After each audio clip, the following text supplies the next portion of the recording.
Біздің бүгінгі жаңа күннің жаңа қонағы белгілі актриса, тележүргізуші Гүлмира Ахметова қонақта. Сәлем, Гүлмира. Қайырлы таң. Қош келдіңіз. Рахман аға, Мақпал. Сәлем. Рахмет. Қалыңыз қалай? Жақсы. Көңіл күйіңіз қалай? Өте жақсы. Жалпы республикалық арналардың бірінде сіз таңғы бағдарламаны жүргізетінсіз. Қалың көрерменді оятып дегендей. Өзіңіздің таңыңыз қалай атады? Қалай қарсы аласыз? Көрермен ретінде әрине мен де таңертең тұрғаннан кейін бет қолымды жуып міндетті түрде теледидар қосамын. Енді бұл менің өзімнің таңдаған мамандығыма байланысты емес шығар. Таңғы көңіл күйімді әдетте теледидар қосып, сол жердегі таңғы бағдарламаларды көрумен бастаймын. Иә. Бұрын таңғы бағдарлама көріп жаттығу жасайтын, қазір жаттығудың орнына бала бағатта, о да жаттығу. Сондықтан балаңыздың бауы берік болсын. Естіп жатырмыз, 2 жылда экраннан көрінбей кеттің. Ал енді ары қарай қандай бағдарламаларға шақырып жатыр, жоспар қандай? Енді қазір 1-2 жоба шақырды жүргізуге. Құдай қаласа жақын арада қайтадан көрерменмен қауышып, жаңа бір бағдарламаны жүргізсем деген ойым бар. Ол да таңғы бағдарлама ма? Иә, таңғы бағдарлама болуы да мүмкін, немесе басқа да ұсынып жатқан жобалар болатын болса, солардың бірін жүргізбек. Мен ойладым, ой, ол құпия деп айтады. Жоқ, құпия деп айтпаймын. Несі құпия? Гүлмира, жақында сіз түскен киноны тамашаладық барлықтеріміз. Сіз енді актриса емессіз, кәсіби актриса емессіз. Тарихи кинода түсіп шықтыңыз.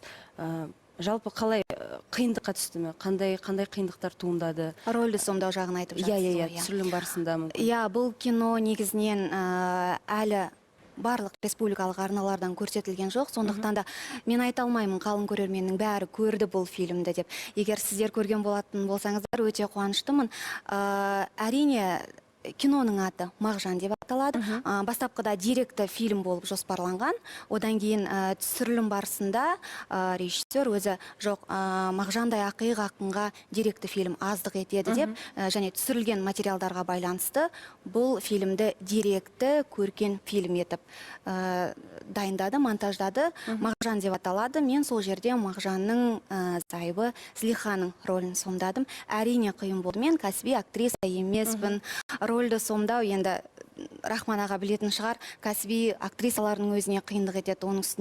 Оның үстіне ел білетін ақиық ақын Мағжандай жанның, тұлғаның зайыбын сомдау мен үшін өте қиын болды. Және әрине мен қорықтым, көрермен қалай қабылдайды, қандай сын айтылады деп.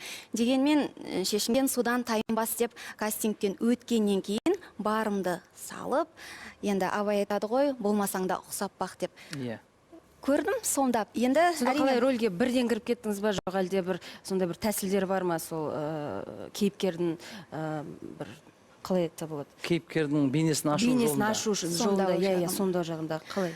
Бірден рөлге бірден кіріп кеттім, образды бірден сомдадым деп Мақпал айта алмаймын. Олай айтсам, біріншіден ұят болады, екіншіден өтірік болады.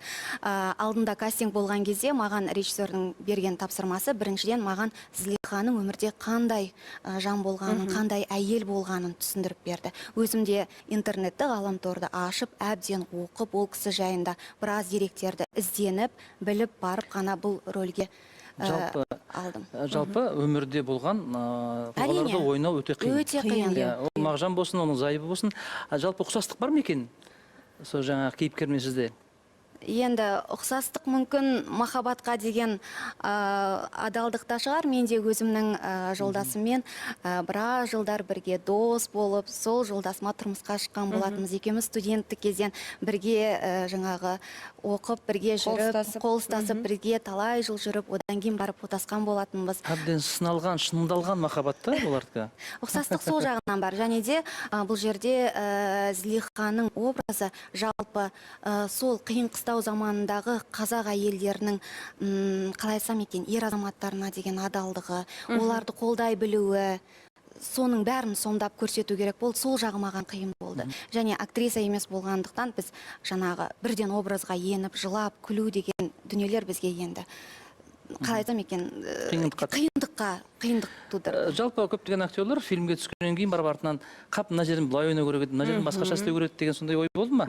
Фильмнен кейін. Енді өтірік айтпай қояйын, фильмді мен толыққанды өзім тамашалай алмадым. Тек түскенім болмаса, монтаждалғаннан кейін жабық премьера өтті. айтты, оған әрине мені шақырды. Бара алмадым, сол кезде мен жаңағы сәбилі болып жатқан едім. Сондықтан да фильмді өз басым көрген жоқпын, бірақ республикалық арналардың бірінен фильмнің аяқ жағын ғана көріп қалдым. Енді болды ондай ой, мына жерін былай сомдау керек еді, жылағанда былай жылауым керек еді деп. Бірақ бізде қалай, енді сіздердің өз тәсілдеріңіз бар ғой.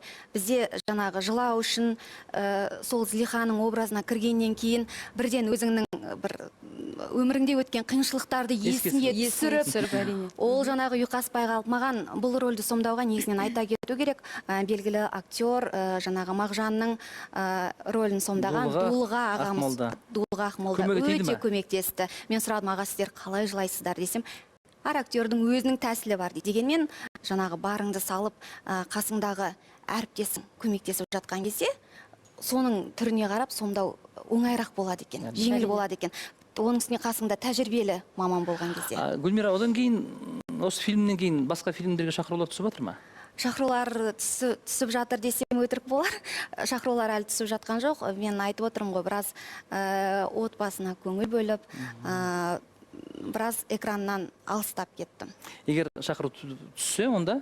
Міндетті түрде қарсы болмаймын. Бірақ маған білім жетпейтінін, тәжірибе жетпейтінін білемін. Ол үшін әрине актерлармен ақылдасып, солардан кеңес алып, сабақ өтем деген ойдамын. Құрметті көрермендер, біз шамалы ғана үзіліс жасаймыз, өйткені кезек келесі бейне сюжетте, содан кейін барып керемет сұхбатымызды ары қарай жалғастырамыз.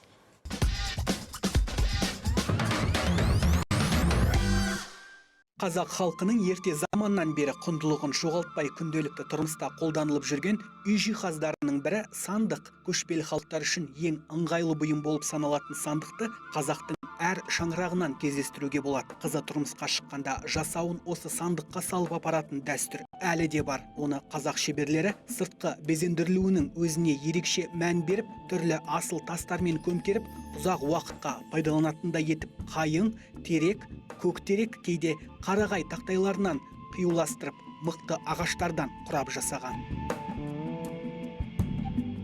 Сандықтың ішіне киім-кешек сақтап, үстіне көрпелерді, жүктерді жинаған. Бой жетіп келе жатқан қызы бар үй міндетті түрде ұсталарға сандық жасатқан. Қыздың артынан баратын көрпе төсегінде осы сандықтың үстіне жинаған. Әр адам өз шамасына қарай сандықты неғұрлым әдемі безендіруге көңіл бөліп, ағаш шеберлеріне тапсырыс берген. Сол себептен ұсталар арнайы тапсырыспен сандық жасау дәстүрін жалғастырып келеді. Және соңғы уақытта қыздың жасауымен барған сандыққа үйлесімді етіп, бесік жасату жиі кездеседі. Қазақ шеберлері көбіне сандықты сүйектен, түрлі түсті металл қалыптары мен қымбат тастардан көздер орнатып жасаған. Сандық бетіне түрлі ою өрнектерді ойып және кей кездерде оны жай ғана шайлы бояулар мен геометриялық денелер бейнесінде өсімдік тәрізді ою өрнектермен безендіріп, түрлі түсті бояулармен нақыштаған. Жағылан сандықтың көне түрі, киім-кешек басқа да бұйымдарды ішіне салып қояды. Үлгісі әбдіре тәрізді, бірақ жағылан әбдіре сияқты көлемі үлкен болмайды. Оның негізі жұқа тақтайлардан құрастырылады, сырты түгелдей былғармен қапталады. Бет жағы ғана әртүрлі әдіспен көркемделіп, ұзындығы 60-70, ені мен биіктігі 30-35 сантиметр болады. Сыртындағы былғарыға қошқар мүйіз, қос мүйіз, сыңар мүйіз сияқты ою өрнектер жүргізіледі. Сандықтың тарихы тым тереңде жатыр. Ғалымдардың пайымдауынша алғашқы сандықты ежелгі Египетте ойлап тауып қолданған. Оған дәлел Тутанхамонның қабірінен табылған ежелгі сандық. Оның сыртында соғыс пен аңшылық кезіндегі суреттер бейнеленіпті. Египеттен бастау алған сандық Еуропаға да тез тарап, итальяндықтар оны кассоне десе, ежелгі римдіктер арок деп атаған. Ат басқа болғанымен сандықты барлық жерде зат сақтау үшін пайдаланған. Қазақ халқында сандыққа байланысты ырымдар да бар. Сандық ашар қазақ халқындағы жоралғылардың бірі. Келін түскенде оның сандығына арнаулы мата салынады. Ол сандық ашар жоралғысында алынып, сол тойға қатысқан әйелдердің бәріне үлестіріп таратылады. Ерте кездерде сонымен қатар босанғалы жатқан әйелдің толғағы жеңіл болу үшін де үйдегі бар сандықтың ауыздарын ашып қоятын ырымдар болған. Жантас Тұранұлы, арнайы Жаңа күн үшін.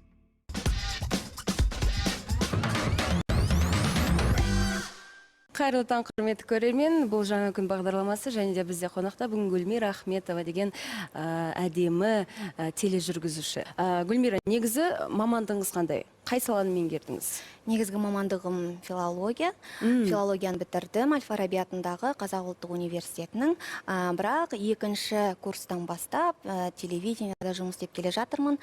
КТК телеарнасында Шамшырақ деген жоба болатын. Өздеріңіз танитын Ескендір Сергебаев пен Олпан Құраисова деген тамаша журналист әріптесіміз бар. Солар шақырып, екінші курс студенті кезінде, екінші курста оқып жүргенімде сол жобаны жүргізгенім бар. Сол бастан бастап кеттіңіз? Екінші курстан бастап, 2003 жылы, сонда биыл жалпы телевизия саласында жүргеніме 11 жыл. 11 жыл. болады. Мінекей, 11 жыл. Көзді ашып жұмғанша. Керемет, ол үлкен тәжірибе шын мәнінде.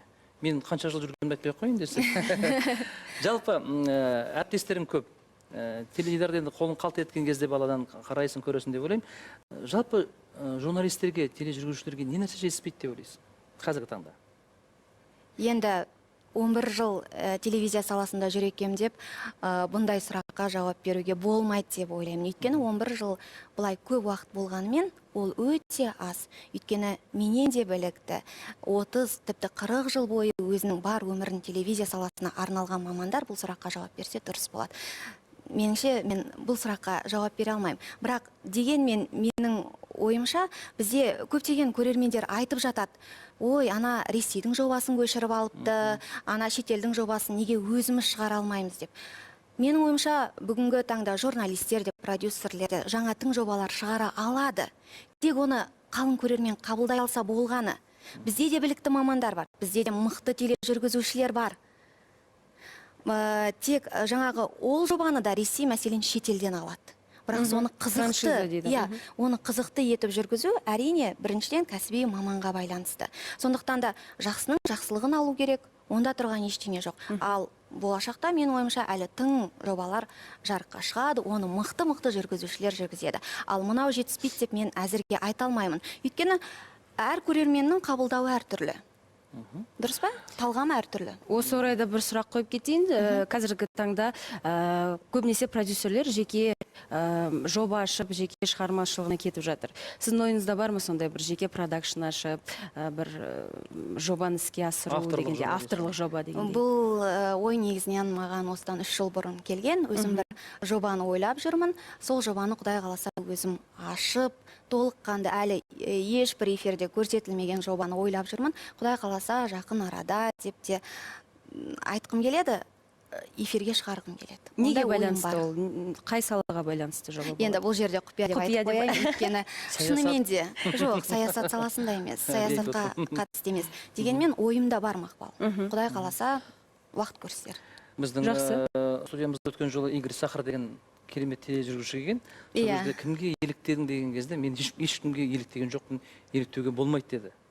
Ол енді екі жақты жауап деп ойлаймын, әркім өзінше. Әрине. Өз ойың қалай? Кімге еліктедің жалпы? Болды ма өнер жолында болсын, өмір жолында еліктеген адамдар? Әрине болды. Меніңше енді ол өзінің ойы ғой, омен дұрыс емес, қате деп айтуға болмайды, ешкімге шынымен де еліктемеген шығар. Дегенмен еліктегенде тұрған ештеңе жоқ. Біреудің жақсы қасиеттері болса, біреудің жақсы жағы болса, оның үстіне мамандардың оны алу керек деп ойлаймын. Мәселен, менің ойымша, білмеймін, қымбат Досжанға еліктемеген тележүргізуші жоқ шығар бүгінде. Тіпті журналист қалай сөйлеу керек екен, бәрін сол Айгүл Мукея, қымбат Досжан, Дана Нұржігіттің сөз саптауы қандай керемет, өзін ұстауы, байсалды отыруы, тіптен белгілі бір ақпаратты жеткізуінің өзі неге тұрады. Әрине ондай жандарға, ондай тұлғаларға деп те айтуға болады. Еліктеу керек, еліктедім де. Бәрекелді, қадірменді көрермендер, мәнді де мағыналы тұшымды жауап алдық деп ойлаймын. Әттең уақытымыз өте тығыз. Сондықтан енді таңғы теледидар экран алдында отырған, таңғы бағдарламаны көріп отырған көрермендерге өзіңнің тілегің. Құрметті көрермен, арайлап атқан әр таңдарыңыз нұрлы болсын. Әр таңды күліп қарсы алыңыздар. Бәрекелді, бізбен бірге болған әдемі сұлу әріптесіміз Гүлмира Ахметова. Рахмет.